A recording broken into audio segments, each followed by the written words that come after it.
All right, guys, so I got this comment right here, and it's about haltering and putting a horse's head down. Listen, here's what happened when I first started doing this years ago. My daughter was little, and I'd have to send her out to the pasture to go get horses, and she couldn't reach. So, with this comment right here, not doable for shorter people, it's really simple. Just train your horses how to drop their head. And now, of course, these horses are all trained. We've already done that, but I'll show you exactly how that looks. If I come up here, the first thing I'm going to do is you can use the end of your lead rope. That's fine, but I'm just going to use the halter just as a tool. And I'm just going to apply a little pressure down here until he gives and then release. So the more I do this, and you can use the end of your lead rope. So if you have to fling it up over his head, you can do that. No big deal. But you'll get there. We go. Good job, bud. But you'll get to the point where you can run your hand right up the side here, and you can ask him from up here with just feather light pressure right there. That's it. Stop eating it. And then at that point, I don't care how tall you are. You can put one all the way down the ground if you'd like.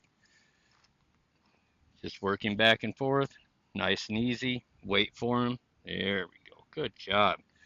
So you can train your horse to put its head wherever you want. It's just a matter of doing it, being consistent, and get it to the place where you feel comfortable that you can get your halter on.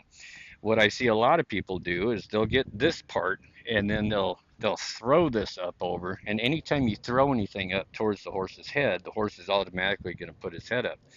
The other way that I see a lot of people do it is they'll come at their horse like that. If you come at him like that, he's going to instinctively raise his head and back up away from you. So it's going to cause even more problems.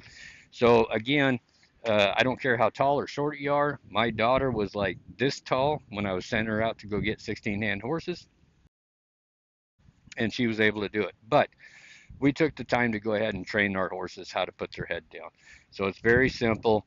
Number one, you have to have your horses relaxed. You can't do this by tugging on them, pulling on them, that kind of stuff. But once you get them into a position like this, it's easy. And again, you can put them anywhere you want. And for me, being 6'2", 6'3", however much I've shrank since I've gotten older, I'm right here. This is where I love to be. When my daughter comes out, she's a little shorter, maybe 5'2", 5'3". She'll put the horse's heads down a little further. And then from here, it's very simple. You just ease that halter up there, up over its nose, and you can go ahead and tie your halter on. Big pet peeve of mine is when a horse will throw his head clear up in the air. It doesn't take long to teach them how to come down here and hang out with us in a comfortable position. There we go. Good job. And that's not a whole lot of pressure. It might have looked like it, but it's not. He says no, it's not.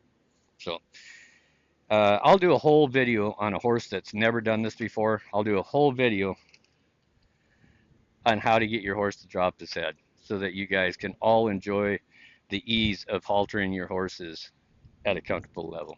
Guys, like always, stay safe, stay in the saddle.